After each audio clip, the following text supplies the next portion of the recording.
बात करते हैं क्लास को। और आज की जो हमारी ये क्लास है डीएसएसबी पर बेस्ड है। और मैं आप लोगों से बातचीत कर रहा हूँ क्रिमिनोलॉजी पर। इसमें एक पॉइंट आप लोग देख रहे हैं, क्लासिफिकेशन ऑफ क्राइम। हम लोगों ने कल की क्लास में इस पॉइंट को कवर किया था। आज हम लोग बात करेंगे पॉइंट नंबर बी में कि संगीन और असंगीन यानी गैर संगीन अपराध क्या होता है, इसके बारे में पढ़ेंगे। और उसके बाद क्लासिफिकेशन ऑफ क्रिमिनल्स के बारे में पढ़ेंगे। तो आज आपका ये पॉइंट जो है फिनिश हो जाएगा। तो ध्यान से देखिएगा। देखिए, आप सभी लोगों ने नाम सुना है संगीन अपराध। जानते हैं संगीन अपराध क्या होता है? प्लीज़ अगर आपको पता है तो एक बार बताइए, संगीन अपराध किसे कहेंगे? संगीन अपराध ये जानबूझ के किया गया है। जानबूझकर किए जाना। अच्छा जी, और भी कोई लोग?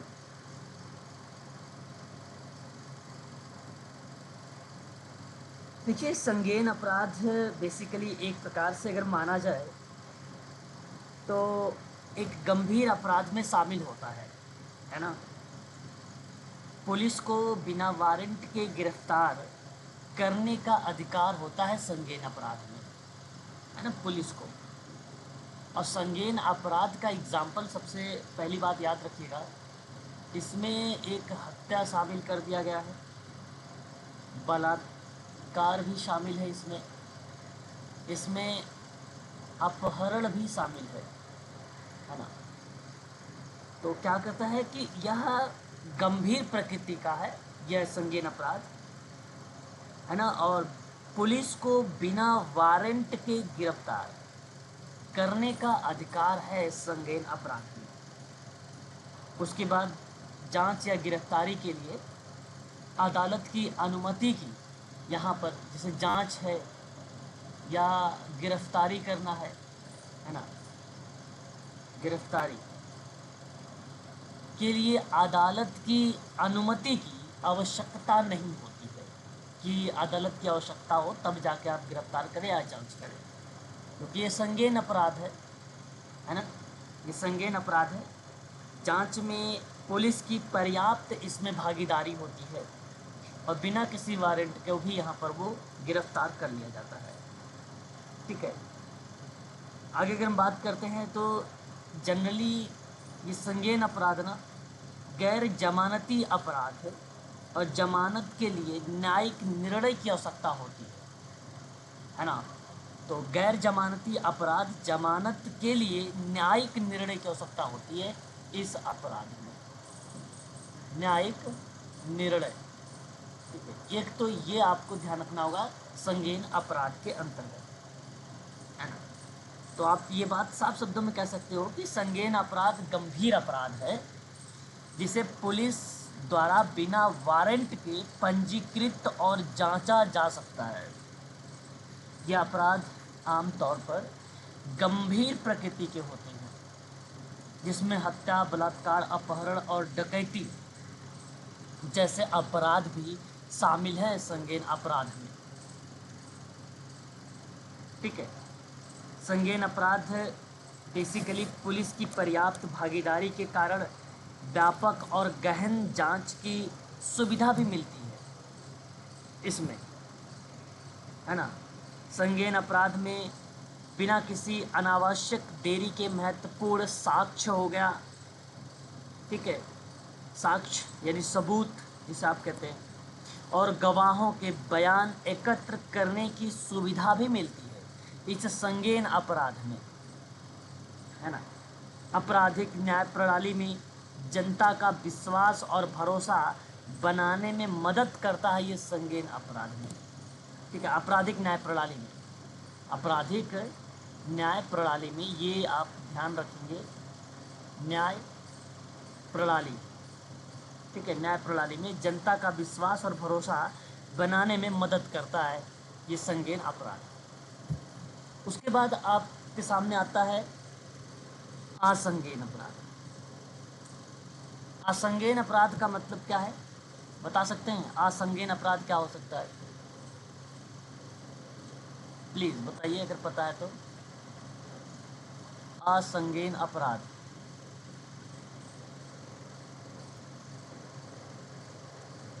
ये गैर संगीन अपराध भी आप इसे कह सकते हो। अपेक्षाकृत कम गंभीर अपराध ये बेसिकली माना जाता है, जिसके पंजीकरण और जांच के लिए न्याय से वारंट की आवश्यकता होती है। यहाँ अगर मैं बात करता हूँ तो जांच के लिए, पंजीकरण के लिए न्याय की आवश्यकता इसमें पड़ती है। इससे असंगीन अपराध में मानहानि शब्द शामिल होता है। मानहानि शब्द, सार्वजनिक उपद्रव भी शामिल हो सकता है इसमें। सार्वजनिक उपद्रव, ठीक है, भी इसमें शामिल है। और पुलिस बिना वारंट के गिरफ्तारी नहीं कर सकती। इसमें पुलिस को बिना वारंट के गिरफ्तार करने का जो अधिकार है ना, वो संगीन अपराध में है। असंगीन अपराध में पुलिस बिना वारंट के गिरफ्तार नहीं कर सकती है। इसके लिए न्यायालय की अनुमति चाहिए। क्या चाहिए? न्यायालय की अनुमति चाहिए इसके लिए। ये कम अपेक्षाकृत संगीन अपराध के बारे में अगर मैं बात कर रहा था अभी, तो वो एक प्रकार से गंभीर अपराध में आता है, लेकिन ये कम गंभीर अपराध में आता है, कम गंभीर अपराध में शामिल है। सर न्यायालय की अनुमति मतलब इसमें? न्यायालय की अनुमति मतलब अदालत की अनुमति चाहिए, तब जाके आप यहाँ पे गिरफ्तार कर पाएंगे, है ना। तब जाके आप यहाँ पे गिरफ्तार कर पाएंगे, ठीक है। न्यायालय की अनुमति की आवश्यकता पड़ती है इसमें, क्योंकि यहाँ पे पंजीकरण और जांच के लिए न्यायालय से वारंट की आवश्यकता होती है ना। जैसे अगर मैं आपसे बात ओके करूँ, सर। पंजीकरण और जांच के लिए, ठीक है, जांच के लिए न्यायालय से, न्यायालय मतलब कोर्ट, न्यायालय से वारंट की आवश्यकता पड़ती है, ठीक है। इसलिए यहाँ पर ये असंगीन अपराध का पार्ट माना जाएगा। जांच और गिरफ्तारी के लिए कोर्ट की अनुमति जरूरी है ना, ठीक है। असंगीन अपराध में इसमें शामिल जो पक्ष होते हैं, समझौते के माध्यम से मामलों को सुलझाया जा सकता है, समझौते के माध्यम से, ठीक है। जांच में देरी भी हो सकती है, क्योंकि अदालती हस्तक्षेप करती है यहाँ पे, तो इसलिए थोड़ी सी देरी हो सकती है। लेकिन संगीन अपराध में आगे की हानि को रोकने के लिए पुलिस तुरंत एक्शन ले सकती है, वो संगीन अपराध में होता है ना? वो इसमें न्यायालय की अनुमति नहीं होती? जी सर। सर संज्ञान अपराध में न्यायालय की अनुमति नहीं होती? नहीं, संगीन अपराध में न्यायालय की अनुमति नहीं होती है, आप तुरंत एक्शन ले सकते हैं। जांच में पुलिस की पर्याप्त भागीदारी होती है, इस वजह से आप ये भी कह सकते हैं कि गंभीर अपराध है तो तुरंत एक्शन लेना चाहिए, न्यायालय का वेट करोगे आप, है ना। न्यायालय में समय लगता है, एक प्रकार से साक्ष्य चाहिए, सबूत चाहिए, उस तरीके की चीज़ें आती हैं सामने, देखने को मिलती है, तो उसमें थोड़ा सा समय लगने की बात है, देखने को मिल सकती है, ठीक है। तो जांच प्रक्रिया इसमें लचीलापन होता है, इसमें मॉडिफिकेशन किया जाता है, क्योंकि कार्यवाही के लिए अदालत की अनुमति आवश्यक है ना। इसमें पुलिस को अपने संसाधनों की प्राथमिकता देने और अधिक गंभीर आपराधिक मामलों पर ध्यान केंद्रित करने में मदद मिलती है। ये प्रक्रिया आती है, या एक गैर संगीन अपराध है। इसके समाधान के दौरान अधिक सहयोगात्मक और सुलहपूर्ण वातावरण को प्रोत्साहित किया जाता है गैर संगीन अपराध में। कम गंभीर अपराधों को अलग तरीके से देखते हुए आपराधिक न्याय प्रणाली में अनुपातिकता का सिद्धांत को बढ़ावा देता है, एक प्रकार से दोनों को भूमिकाओं के रूप में। तो इस तरीके से चीज़ें आती हैं। लेकिन अब आप देखिए, यहाँ पर आप आसानी से आइडेंटिफाई कर पाएंगे कि जो संगीन अपराध है ना, इन संगीन अपराधों को पुलिस द्वारा बिना वारंट के पंजीकृत किया जा सकता है और उसकी जांच भी की जा सकती है, जबकि असंगीन अपराध के लिए न्यायालय से वारंट की आवश्यकता होती है। दूसरा कहता है कि संगीन अपराध आमतौर पर गंभीर प्रकृति का होता है है ना। और इसमें अक्सर हत्या, बलात्कार, अपहरण, डकैती जैसे गंभीर अपराध भी शामिल है। गैर संगीन अपराध अपेक्षाकृत कम गंभीर होते हैं। इसमें मानहानि या सार्वजनिक उपद्रव जैसे सांप्रदायिक दंगे वगैरह हो गए जैसे अपराध इसमें शामिल किए गए हैं। पुलिस को संगीन अपराधों में बिना वारंट के गिरफ्तारी करने का अधिकार है, जबकि असंगीन अपराध में वे बिना वारंट के गिरफ्तारी नहीं कर सकते हैं और इसके लिए अदालत की अनुमति की आवश्यकता होती है ना। देखिए सरल शब्दों में लिखा हुआ है ना। अभी यही सारी चीज़ें मैं आप लोगों को बता रहा था। और देखिए संगीन अपराध के उदाहरण में हत्या, बलात्कार, अपहरण आदि होते हैं कि उदाहरण में मानहानि, सार्वजनिक उपद्रव जैसे शब्द शामिल होते हैं। संगीन अपराध में जांच और गिरफ्तारी के लिए अदालत की अनुमति की आवश्यकता नहीं होती है, जबकि असंगीन अपराध में जांच और गिरफ्तारी के लिए अदालत की अनुमति आवश्यक होती है। ठीक है। संगीन अपराध में शामिल पक्षों के बीच समझौते का प्रावधान नहीं है ना। लेकिन इसकी विपरीत है गैर संगीन अपराध, इसमें ना समझौता है, सुलह है, तो इसलिए इसमें शामिल पक्ष समझौते के जरिए मामलों को सुलझाया जा सकता है। ये गैर संगीन अपराध होता है। संगीन अपराधों में जांच में पुलिस की पर्याप्त भागीदारी होती है, जबकि असंगीन अपराध में अक्सर शिकायतकर्ता के सहयोग की आवश्यकता होती है और पुलिस की भागीदारी भी सीमित होती है। संगीन अपराध की तत्कालिक प्रकृति के कारण पुलिस आगे की हानि या क्षति को रोकने के लिए त्वरित क्रिया या कार्यवाही कर सकती है या एक्शन ले सकती है। दूसरी ओर गैर संगीन अपराध में जांच में देरी की अदालत का की आवाज़ आप लोगों के पास क्लियर है? स्पष्ट रहिएगा, आवाज़ में ब्रेक तो नहीं हो रही है प्लीज़। हाँ सर, हो रही है बीच बीच में। ओके, चलिए अच्छा देखिए। संगीन अपराध आमतौर पर गैर जमानती होते हैं, जिसका अर्थ है कि अभियुक्त को जमानत प्राप्त करने के लिए न्यायिक निर्णय की आवश्यकता होती है। और गैर संगीन अपराध विशेष अपराध के आधार पर जमानती और गैर जमानती हो सकता है। यहाँ देखिए शब्द, अगर मैं आपसे बात करूँ, एक शब्द रिलेट होता है जमानती और गैर जमानती। जानते हैं ये क्या होता है जमानती और गैर जमानती शब्द? प्लीज बताइए। जमानत तो जिसमें आपने गैर भी बताया जमानती। कि इसमें अदालत की परमिशन होती है और संज्ञान में नहीं होती, वो देखिए मैं आपको एक सिंपल बात बता दूं, किसी पर एसिड फेंकने या फेंकने वाले की मदद करने का अपराध जो है संगीन और गैर जमानती, ये दोनों है। संगीन भी है और गैर जमानती भी है। संगीन अपराध एक ऐसा अपराध होता है जिसमें पुलिस अधिकारी बिना वारंट के अपराधी को गिरफ्तार कर सकता है। ये बात अभी अभी आपने देखा जो संगीन अपराध में आता है। गैर जमानती अपराध एक ऐसा अपराध है जिसमें जमानत नहीं मिलती है और इसे देने या ना देने का विवेक जो है वो न्यायालय के पास है, वो न्यायालय के पास है।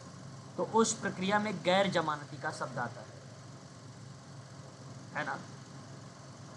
तो जमानती अपराध का मीनिंग सिंपल बन जाता है कि ऐसा अपराध जिसे प्रथम अनुसूची में जमानती दर्शाया गया है या जिसे किसी अन्य कानून द्वारा जमानती बनाया गया है ना। तो इस कंडीशन में और कोई अन्य अपराध की रिप्रेजेंट करने वाली प्रक्रिया गैर जमानती होती है। तो गैर संगीन अपराध विशेष अपराध के आधार पर, देखिए यहाँ पे लिखा हुआ विशेष अपराध के आधार पर, ठीक है। तो जमानती और गैर जमानती हो सकता है ना। मान लीजिए अगर कोई गंभीर एकदम अपराध होगा तो उसके लिए थोड़ी ना जमानत की प्रक्रिया में शामिल होगा। तो वहाँ पे जो भी प्रक्रिया अगर शामिल भी होगी तो वो न्यायालय के संज्ञान में रहेगा।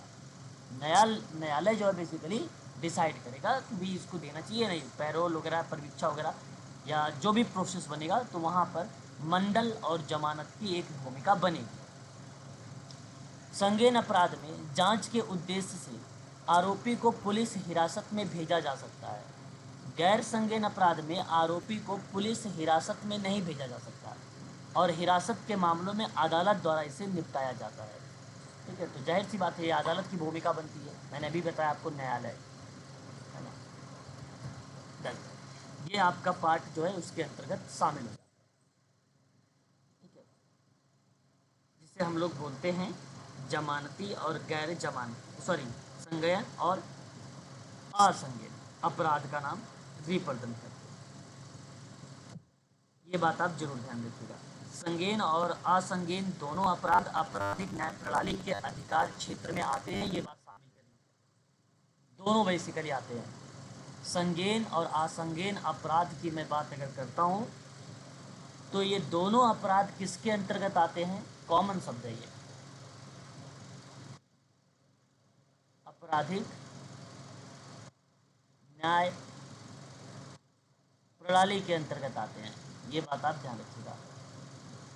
वे दोनों कानून जांच, अभियोजन और परिवीक्षण के अधीन होते हैं। दोनों की बात अगर मैं करता हूँ संज्ञेय और असंज्ञेय में, तो जांच, अभियोजन, अभियोजन कॉमन शब्द हैं ये, जो दोनों में शामिल होते हैं। अभियोजन परीक्षण के अधीन होते हैं, परीक्षण के अधीन होते हैं। और उसके बाद दोनों प्रकार के अपराधों में आरोपी व्यक्तियों को कानूनी प्रतिनिधित्व और बचाव का अधिकार शामिल करता है। दोनों प्रकार के अपराधों के लिए साक्ष्य एकत्र किए जाते हैं, है ना।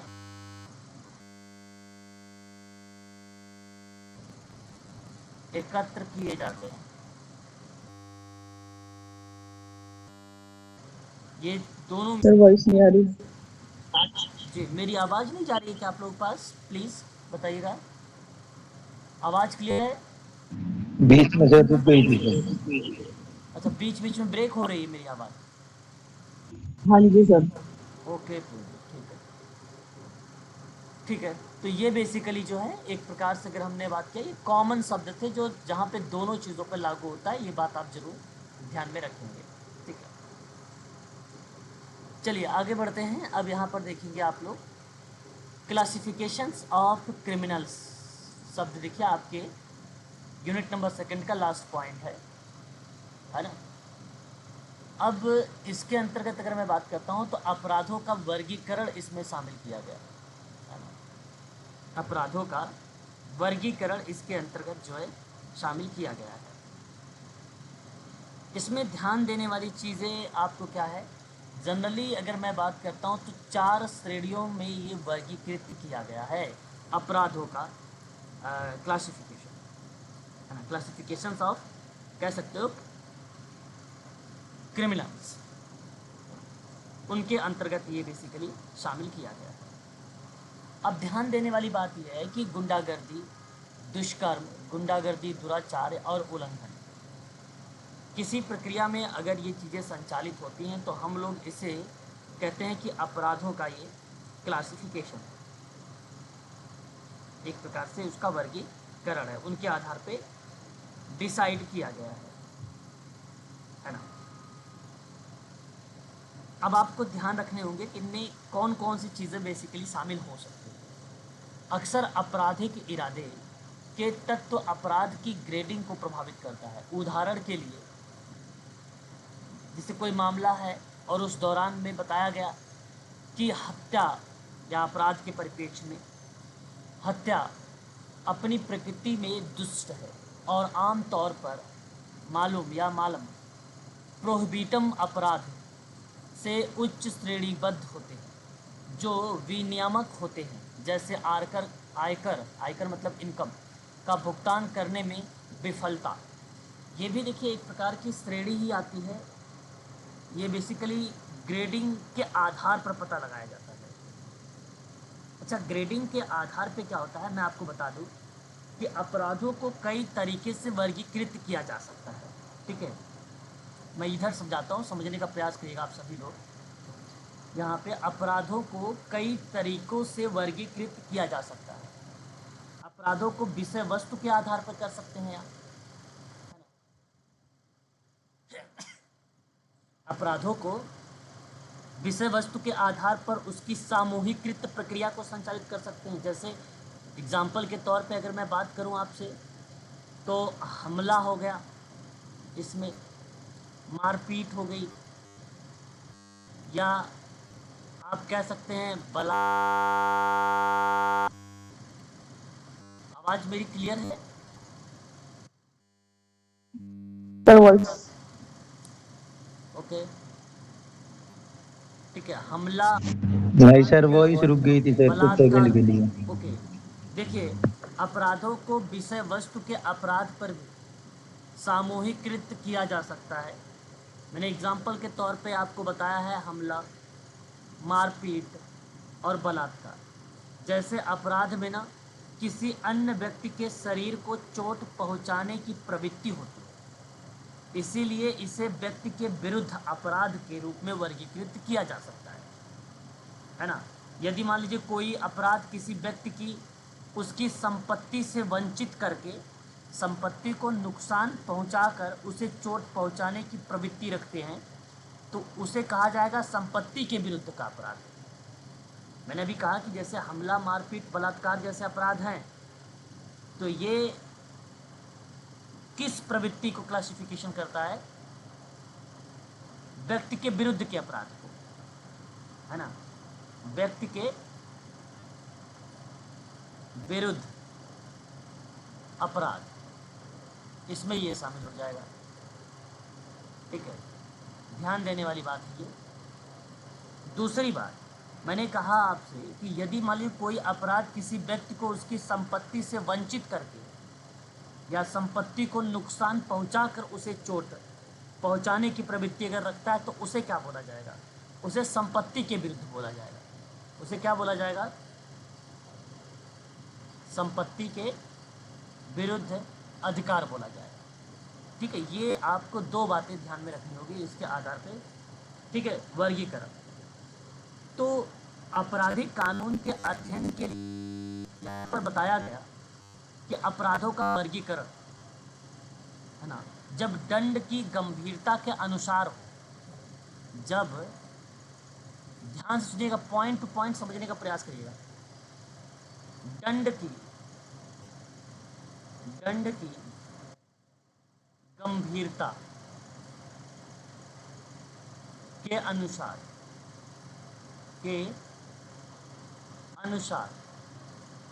अपराधों का वर्गीकरण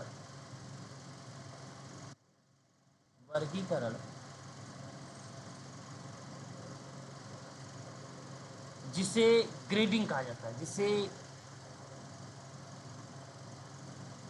ग्रेडिंग, ठीक है, ग्रेडिंग कहा जाता है। अब अपराधों को आमतौर पर 4 श्रेणियों में वर्गीकृत किया गया, तो जिसमें से एक आया गुंडागर्दी, दूसरा दुष्कर्म, तीसरा गुंडागर्दी दुराचार और चौथा उल्लंघन।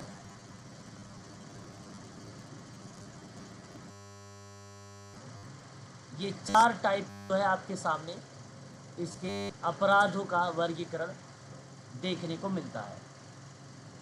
ठीक है, ये 4 टाइप है। अक्सर आपराधिक इरादों का तत्व जो है अपराध की ग्रेडिंग को प्रभावित करता है। अब देखिए गुंडागर्दी क्या है। अब यहाँ पर अगर हम बात करते हैं,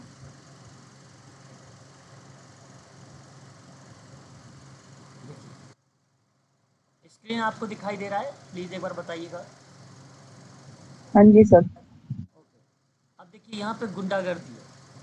ये गुंडागर्दी सबसे गंभीर। सर एक वो प्रोविटम अपराध था, वो क्या है सर? वो सर मेंस रिया शब्द है। अभी आपको बताता हूँ, उसके बारे में आपको बता चुका हूँ, है ना। मेंस रिया शब्द के बारे में मैंने बताया, किसी के इरादे से किया गया अपराध है। जो अभी आपने ऊपर देखा था प्रोविटम शब्द, है ना। अगर आपने इरादा बना ही लिया है भाई मुझे अपराध करना है, तो उन शब्दों में दर्शाया जाता है कि ये अपराधों के आधार पर वर्गीकरण का पार्ट है। ठीक है, ये लास्ट क्लास में हम लोगों ने बात किया था। अगर आप देखेंगे ना लास्ट दूसरी क्लास, तो उसमें आपको मिलेगा ये सब। देखिए, गुंडागर्दी सबसे गंभीर अपराध है ना, सबसे गंभीर अपराध माना जाता है। ये सबसे गंभीर अपराध माना जाता है। ये या तो किसी जघन्य इरादे से समर्पित होते हैं, जैसे कि हत्या करने का इरादा, या किसी अत्यंत गंभीर परिणाम के साथ, जैसे कि जीवन की हानि, गंभीर चोट या संपत्ति का विनाश, है ना। गुंडागर्दी गंभीर होती है, इसलिए उन्हें उच्चतम श्रेणी में रखा जाता है, उच्चतम श्रेणी में रखा जाता है। और सभी सजा विकल्प भी वहाँ पर उपलब्ध है। अधिकार क्षेत्र और अपराध के आधार पर, ठीक है, सजा निष्पादन, जेल का समय, जुर्माना या परिवीक्षा, पुनर्वास और घर में कारावास जैसी वैकल्पिक सजा हो सकती है इस गुंडागर्दी के अंतर्गत। गुंडागर्दी के संभावित परिणामों में वोट देने में असमर्थता, हथियार रखने, यहाँ तक कि कुछ कैरियर में भाग लेने में असमर्थता भी शामिल होती है ना। ये प्रक्रिया दर्शाती है एक प्रकार की गुंडागर्दी। दूसरा एक शब्द था गुंडागर्दी दुराचारी, एक मैंने आप लोगों को यहाँ पे शब्द को मेंशन करवाया था, तो उसके अंतर्गत एक शब्द आता है दुराचार। ये देखिए, दुष्कर्म अपराध की तुलना में कम गंभीर होता है जो दुराचार होता है, या तो इसके लिए या इसलिए क्योंकि इरादे की आवश्यकता स्तर जो है कम होती है, या इसलिए क्योंकि परिणाम कम गंभीर होते हैं। दुष्कर्मों के लिए आमतौर पर 1 साल या उससे कम की जेल की सज़ा होती है। जुर्माना, परिवीक्षा, पुनर्वास, सामुदायिक सेवा जैसी वैकल्पिक सज़ा इसमें दी जाती है। ध्यान दें कि दुष्कर्म के लिए कारावास की बजाय जेल में कारावास होता है। जेल और जेल के बीच अंतर यह भी है कि शहर और काउंटिंग जेल संचालित करता है। काउंटिंग जेल जानते हैं क्या होता है? सर नहीं। काउंटिंग जेल, देखिए, इस शब्द का इस्तेमाल संयुक्त राज्य अमेरिका में किया गया था। काउंटिंग जेल, इनमें उन जेलों के लिए किया गया था जो किसी अमेरिका राज्य के कई काउंटिंग डिवीज़न में होता है। काउंटिंग डिवीज़न का मतलब होता है, सिंपल सी बात है, किसी विशेष जेल की बात, है ना। किसी काउंटिंग जेल की जो संज्ञा है अमेरिका में, किसी विशेष काउंटिंग जेल के बारे में बताया, किसी विशेष या स्पेसिफिक जेल के बारे में। काउंटिंग जेल में ना आम तौर पर ऐसे कैदी रहते हैं जो 1 साल से कम की सज़ा काट रहे होते हैं, उसे हम लोग क्या बोलेंगे? काउंटिंग जेल बोलेंगे, जो 1 साल से कम की सज़ा काट रहे होते हैं। और राज्य या संघीय सरकार अपराध के आधार पर जेल संचालित करती है। कारावास की प्रतिबंधात्मक प्रकृति भी जेल और जेल के बीच भिन्न होती है। मतलब एक प्रकार की जाहिर सी बात है, उसकी सज़ा के आधार पे, उसके अपराध के आधार पर जो है सज़ा उसको दी जाती है। तो यदि उसे 1 साल का सज़ा या सुनाई गई है तो उसे काउंटिंग जेल में रख दिया जाएगा। ठीक है, उसे काउंटिंग जेल में रख दिया जाएगा। जेल उन प्रतिवादियों के लिए है जिन्होंने कम गंभीर अपराध किए हैं, इसलिए वे आम तौर पर जेलों की तुलना में कम प्रतिबंधात्मक होता है। तो इसलिए कम प्रतिबंधात्मक का मतलब हो जाता है काउंटिंग जेल का पार्ट, काउंटिंग जेल का पार्ट। अब देखिए यहाँ पे गुंडागर्दी और दुराचार दोनों शब्द शामिल हो गए। देखिए दुराचार शब्द में ज़्यादातर जो भूमिका बनेगी वो काउंटिंग जेल की बनेगी, क्योंकि 1 साल से कम होता है, क्योंकि कम गंभीर अपराध होता है ये। गुंडागर्दी, दुष्कर्म या दुराचार ऐसे अपराध जिन पर सरकार मुकदमा चला सकती है और उन्हें गुंडागर्दी या दुष्कर्म के रूप में दंडित भी कर सकती है, जो अपराध के साथ जुड़ी विशेष परिस्थितियों पर निर्भर करता है। अपराध को गुंडागर्दी या दुष्कर्म के रूप में चलाने का विवेकाधिकार आमतौर पर न्यायाधीश के पास होता है, लेकिन कुछ मामलों में अभियोक्ता निर्णय ले सकता है। इसमें कुछ मामलों में, ठीक है, अभियोक्ता निर्णय ले सकता है। और ये दुष्कर्म के रूप में चलाने का विवेकाधिकार किसके पास है बताइए, किसके पास होगा? बोलिए तो सही, न्यायाधीश के पास होगा भाई। हेलो, आवाज़ जा रही नहीं जा रही मेरी? जी सर। हाँ, न्यायाधीश के पास होता है। अब देखिए एक आ रहा था उल्लंघन भी। उल्लंघन, जिसे उल्लंघन, हालांकि उल्लंघन कहा जाता है, सबसे कम गंभीर अपराध होता है ये।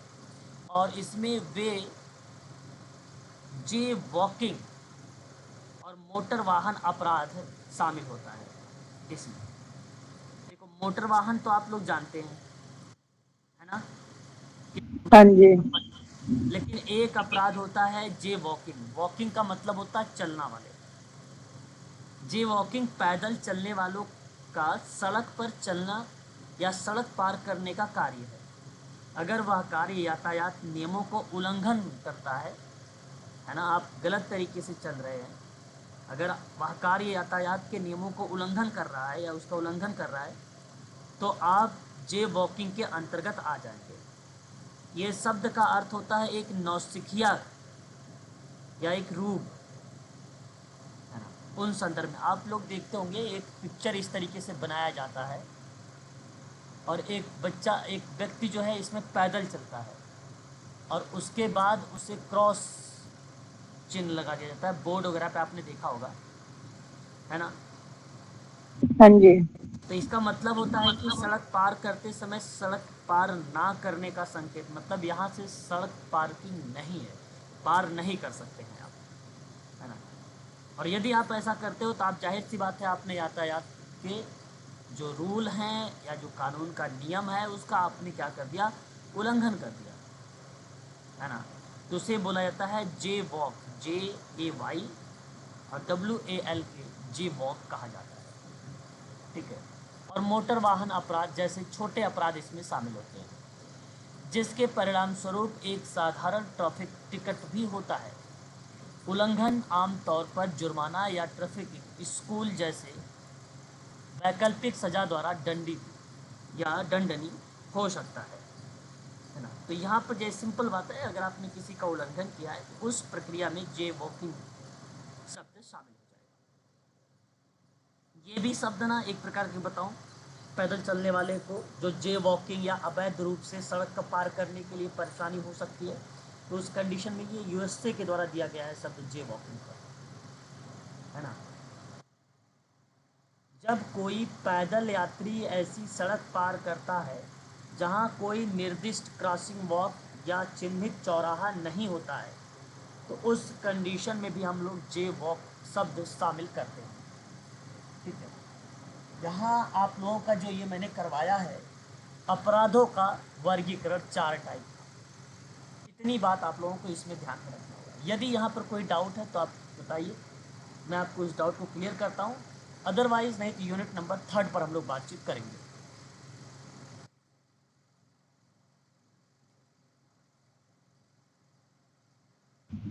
नहीं सर।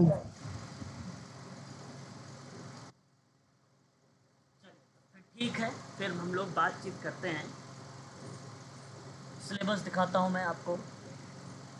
देखिए यूनिट 3 कॉन्सेप्ट ऑफ क्राइम, है ना। बार बार बेसिकली क्या है यहाँ पे, अपराधों के बारे में जिक्र किया गया है ना। अपराध यानी उसके कॉन्सेप्ट या उसकी अवधारणा पर हम लोग बातचीत करेंगे। जानते हैं ये क्या है अपराध? सर आपकी वॉइस बहुत धीरे आ रही है। अच्छा, स्लो आवाज आ रही है, चलो अब ठीक ठीक है। है। अब सुनिए, यहाँ अगर मैं आपसे बात कर रहा हूँ कॉन्सेप्ट ऑफ क्राइम, तो आपको पढ़ना क्या क्या है इसमें। पहले तो आपको देखो नेचर ऑफ क्राइम की बात करना है, डेफिनेशन ऑफ क्राइम की बात करेंगे हम किसमें, सोशल, साइको सोशोलॉजिकल और लीगल अप्रोचेस के माध्यम से। ठीक है, 2 पॉइंट आपको इसके अंतर्गत ध्यान में रखना है, समझिएगा अच्छे से आप सभी लोग, है ना। यहाँ देखिए यूनिट 3, अपराध को अंग्रेजी में क्या कहेंगे बताइए। Sir crime. हाँ, अपराध को हम लोग अंग्रेजी में क्या बोलेंगे, क्राइम बोलेंगे। इस क्राइम का अगर मैं पर्यायवाची शब्द कहता हूँ तो आप कहेंगे कि जुर्म होगा, कसूर होगा, अपराध होगा, दोष होगा, अपकृत्य होगा, और क्या हो सकता है, पाप भी हो सकता है ना, गुनाह शब्द भी हो सकता है। ये सभी शब्द शामिल हो सकते हैं कि नहीं अपराध के अंतर्गत? हाँ जी सर। हो सकते हैं। इसी क्राइम शब्द लैटिन भाषा के शब्द में अगर मैं बात करता हूँ तो वो आता है क्रीमेन। क्या आता है, क्रीमेन, है ना। इसका अर्थ क्या होता है, मैंने आपको इसके बारे में पहले ही पढ़ा रखा है, निर्णय देना, निर्णय देना, है ना। ये लैटिन शब्दों की मैंने बात किया क्रीमेन। लेकिन एक बात और ध्यान रखिएगा, इसमें जो है ग्रीक शब्द भी शामिल है, ग्रीक शब्द भी शामिल है। और ग्रीक शब्द में अगर हम बात करते हैं तो यहाँ पर भी इसे क्रीमेन कहा जाता है। लेकिन यहाँ जो अर्थ बनेगा शब्द का वो क्या बनता है, अलगाव। क्या बनता है, अलगाव। अलगाम। हाँ, लैटिन शब्द का अर्थ क्या बनेगा, निर्णय देना। क्रीमेन। हाँ। हाँ, और ग्रीक शब्द में क्रीमेन का अर्थ क्या बनेगा, अलगाव, है ना, अलगाव। जी सर। उत्तर में यह ग्रीक और लैटिन, ठीक है, कि निर्णय का बोध ना रहकर, निर्णय का बोध ना रहकर या संस्कृत के कर्म का प्रयास ना रहकर पाप कर्म अपकृत्य, है ना, अपराध का रूप ले चुका है। ठीक है, तो सरल शब्दों में हम कह सकते हैं कि अपराध या अपराधी कानून का उल्लंघन है, चाहे वह कोई कार्य कितना भी अनैतिक या गलत क्यों ना हो। किंतु तब तक अपराध नहीं कहलाता जब तक अपराधी कानून में उस अपराध को ना माने। तो दूसरे शब्दों में कानून का उल्लंघन करना क्या हो सकता है बताइए, कानून का उल्लंघन करना क्या कहलाता है, कानून का उल्लंघन करना अपराध कहलाता है। क्या कहलाता है, अपराध। अपराध कहलाता है ना। और कानूनी दृष्टि से अपराध वह कार्य है, कौन, यही शब्द याद रखिएगा, कानूनी दृष्टि से, कानूनी दृष्टि से आपको ध्यान रखना है कि वह कार्य है जो सार्वजनिक,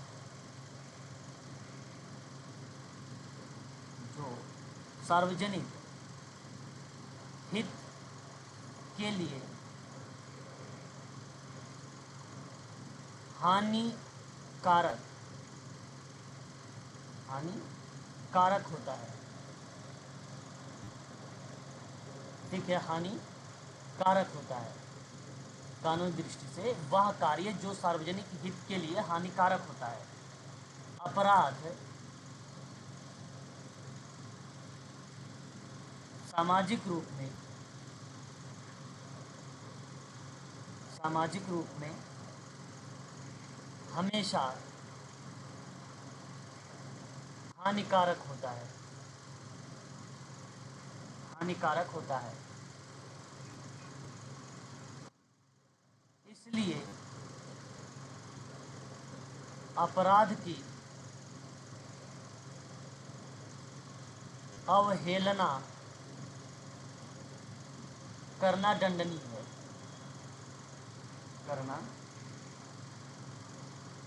है। ठीक है, ये आपको ध्यान रखना होगा यहाँ पर। तो अपराध मुख्य रूप से कितने रूपों में परिभाषित किया गया है, बता सकते हैं? कितने रूपों में परिभाषित किया गया प्लीज?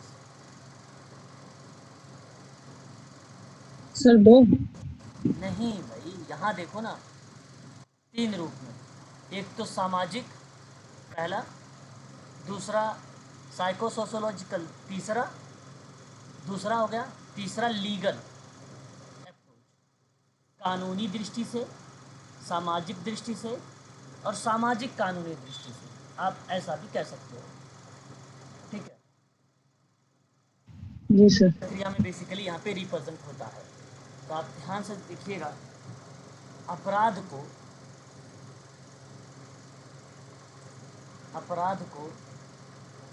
ठीक है, मुख्य रूप से 3 प्रकार से परिभाषित किया जा सकता है या किया गया है। अब आप यहाँ देख सकते हैं, ठीक है, डेफिनेशंस बताया गया है ऑफ क्राइम को लेकर। तो इसलिए यहाँ पर जो है परिभाषित किया जा सकता है कितने रूप में, 3 प्रकार से। तो आप इसे भी ध्यान रखेंगे, जैसे मैंने आपसे कहा कि कानूनी दृष्टिकोण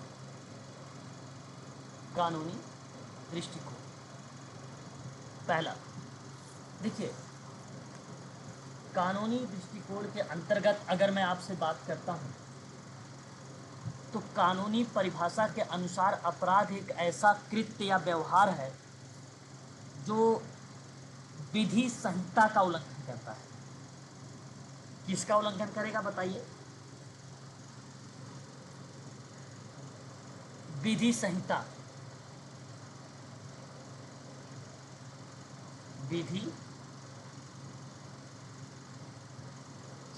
का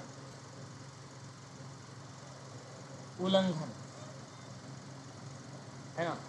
तो अपराध एक ऐसा कार्य या कृत्य या व्यवहार है जो विधि संहिता का उल्लंघन करता है। ठीक है, तो इरादतन किया गया कार्य या अपराधी कानून का उल्लंघन या अवहेलना जो कि बिना किसी औचित्य या बचाव से किया गया हो और राज्य द्वारा गंभीर अपराध या साधारण अपराध के रूप में दंड के लिए अनुमान्य हो, तो उस कंडीशन में कानूनी दृष्टिकोण शामिल हो जाता है ना। इसमें कुछ बातें हैं, इस बात को बड़े ध्यान से सुनिएगा। कानूनी दृष्टिकोण में जैसे देखिए, अगर मैं आपसे कहता हूँ कृत्य ऐच्छिक होना चाहिए, मतलब कार्य, ठीक है, ऐच्छिक होना चाहिए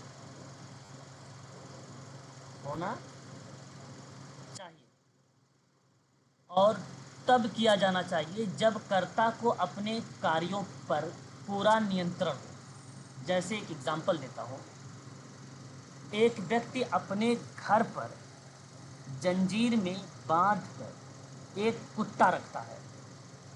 एक पड़ोसी का बच्चा उस पर पत्थर फेंकता है और कुत्ता जंजीर तोड़कर उस बच्चे को काट लेता है।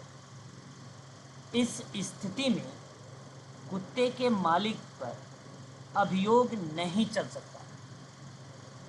यदि कुत्ते को जंजीर में ना बांधा गया होता तो वह उस पर अभियोग चला सकता था।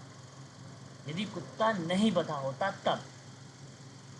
तो एक ऐसा कार्य बताया गया जब कर्ता मतलब मालिक को अपने कार्यों पर पूरा नियंत्रण हो तब।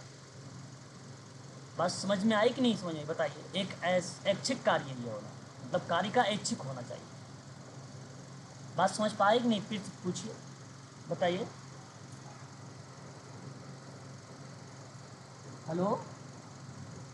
जी सर। ठीक है। और उसके बाद दूसरा अगर मैं बात करता हूँ,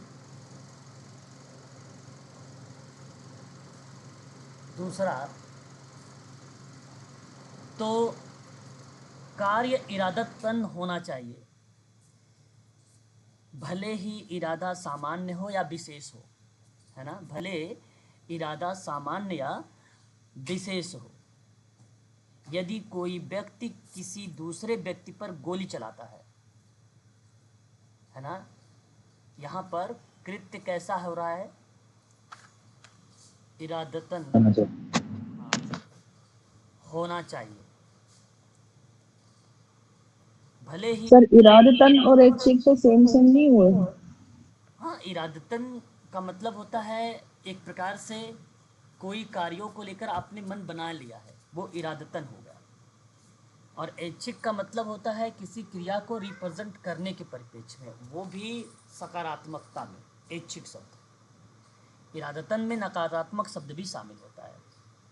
ऐच्छिक और अनैच्छिक शब्द होता है तो वो बेसिकली नेगेटिव केवल दर्शाता है ना, केवल जी नेगेटिव। सर। ऐच्छिक में केवल पॉजिटिव। तो कार्य इरादतन होना, भले ही इरादा सामान्य हो या विशेष हो, यहाँ पे दोनों चीज़ें इरादतन में नेगेटिव पॉजिटिव दोनों हो सकता है। यदि कोई व्यक्ति किसी दूसरे व्यक्ति पर गोली चलाता है और दूसरा व्यक्ति घायल हो जाता है या उसकी मृत्यु हो जाती है तो उस पर अभियोग चलाया जाएगा, क्योंकि गोली चलाने वाले व्यक्ति से यह अपेक्षा होती है कि वह इस बात की जानकारी रखता है कि सामने वाला व्यक्ति घायल हो सकता है या उसकी मृत्यु हो सकती है ना। तो यह रिया मीन्स का भी पार्ट बन जाता है। इसे रिया मीन्स का भी पार्ट हम लोग कहते हैं। ये कानूनी दृष्टि से होता है। तीसरा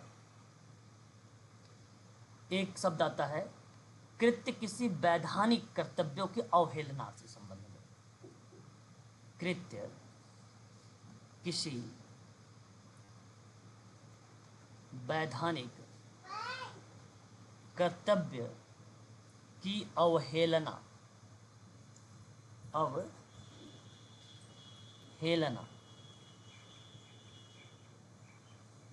हो, इस शब्द को दर्शाता है। किसी भी व्यक्ति को केवल उनके विचारों के लिए दंड नहीं दिया जा सकता या नहीं किया जा सकता।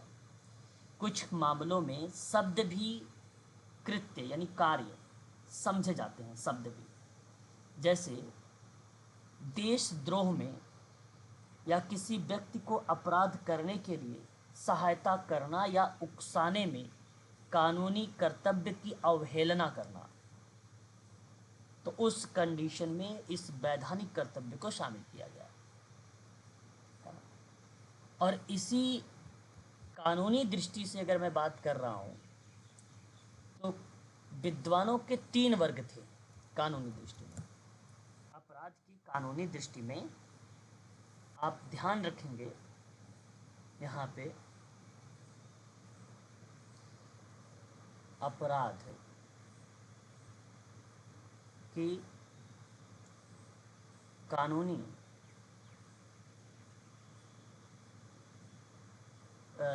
परिभाषा, कानूनी परिभाषा विद्वानों के 3 वर्ग थे। बता सकते हो 3 वर्ग? बताइए अगर पता है तो। 3 वर्ग किसी को मालूम है प्लीज? सर नहीं। अच्छा, विद्वानों के जिसमें आपका एक आएगा क्लासिकल वादी, हाँ, और दूसरा आएगा नवीन विचलन,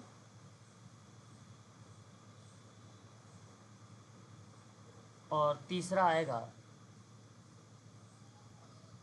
मार्क्सवादी। ये वर्ग अपराध के सामाजिक परिभाषा की अपेक्षा कानूनी परिभाषा को प्रमुख मानते हैं।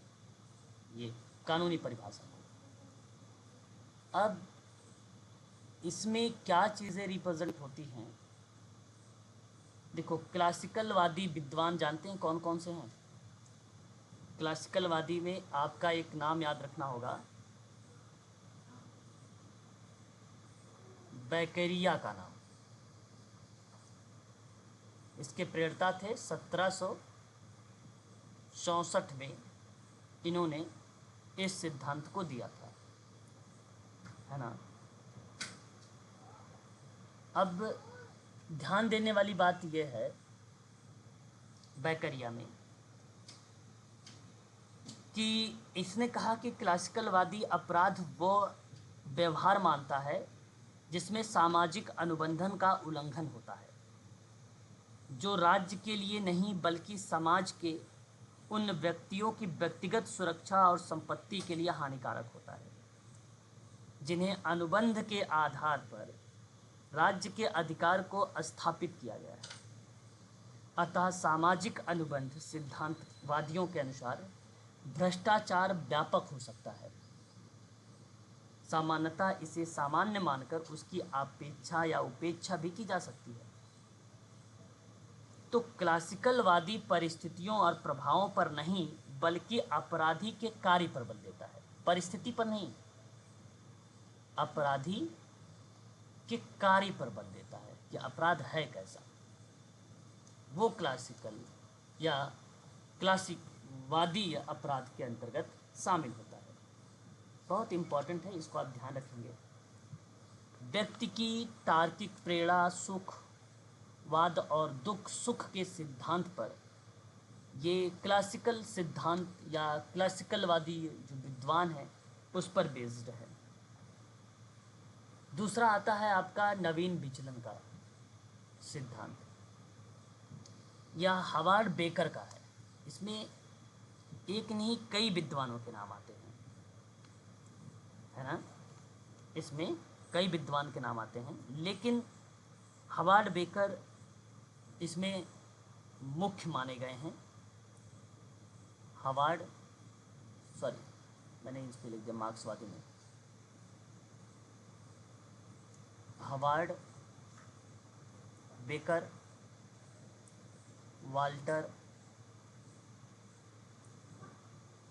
वाल्टर रैकलेस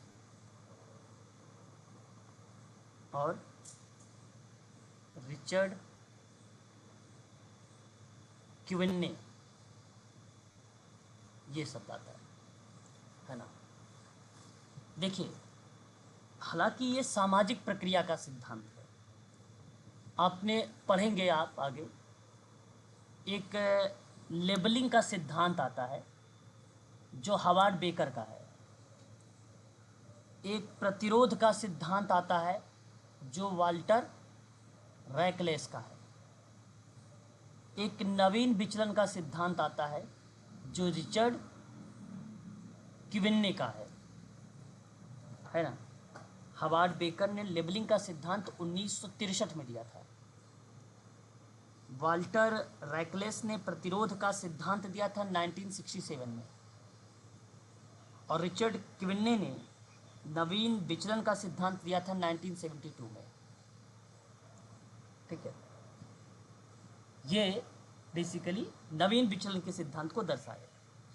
तो नवीन विचलन सिद्धांतवादी के द्वारा कहा गया कि अपराध एक व्यवहार है जो शक्तिशाली लोगों के हितों का उल्लंघन करता है। किसी भी कार्य को अपराध कार्य मानने के लिए एक नहीं बल्कि दो कार्य होने चाहिए।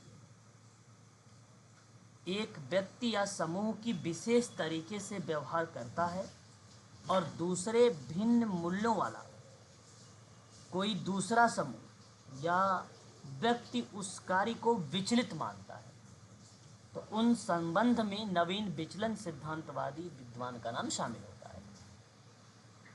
और एक आपका आता है मार्क्सवादी अपराध, है ना? क्या? मार्क्सवादी अपराध।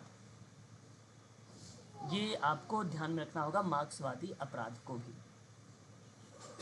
अब देखिए, यहाँ सिंपल सी बात है, जहाँ संघर्ष का सिद्धांत आता है तो वहाँ एक सांस्कृतिक संघर्ष का सिद्धांत बनेगा थॉर्स्टन लेसिन का नाम, लेकिन वो भी मार्क्सवादी ही विचारधारा में आते हैं।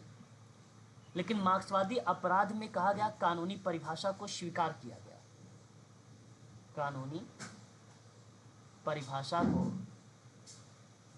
स्वीकार किया गया। नवीन विचलन सिद्धांतवादी जब यह विश्वास करता है कि अपराध एक क्रिया है जो शक्तिशालियों के हितों के सख्त खिलाफ है, तो मार्क्सवादियों की विचारधारा बिल्कुल भिन्न है।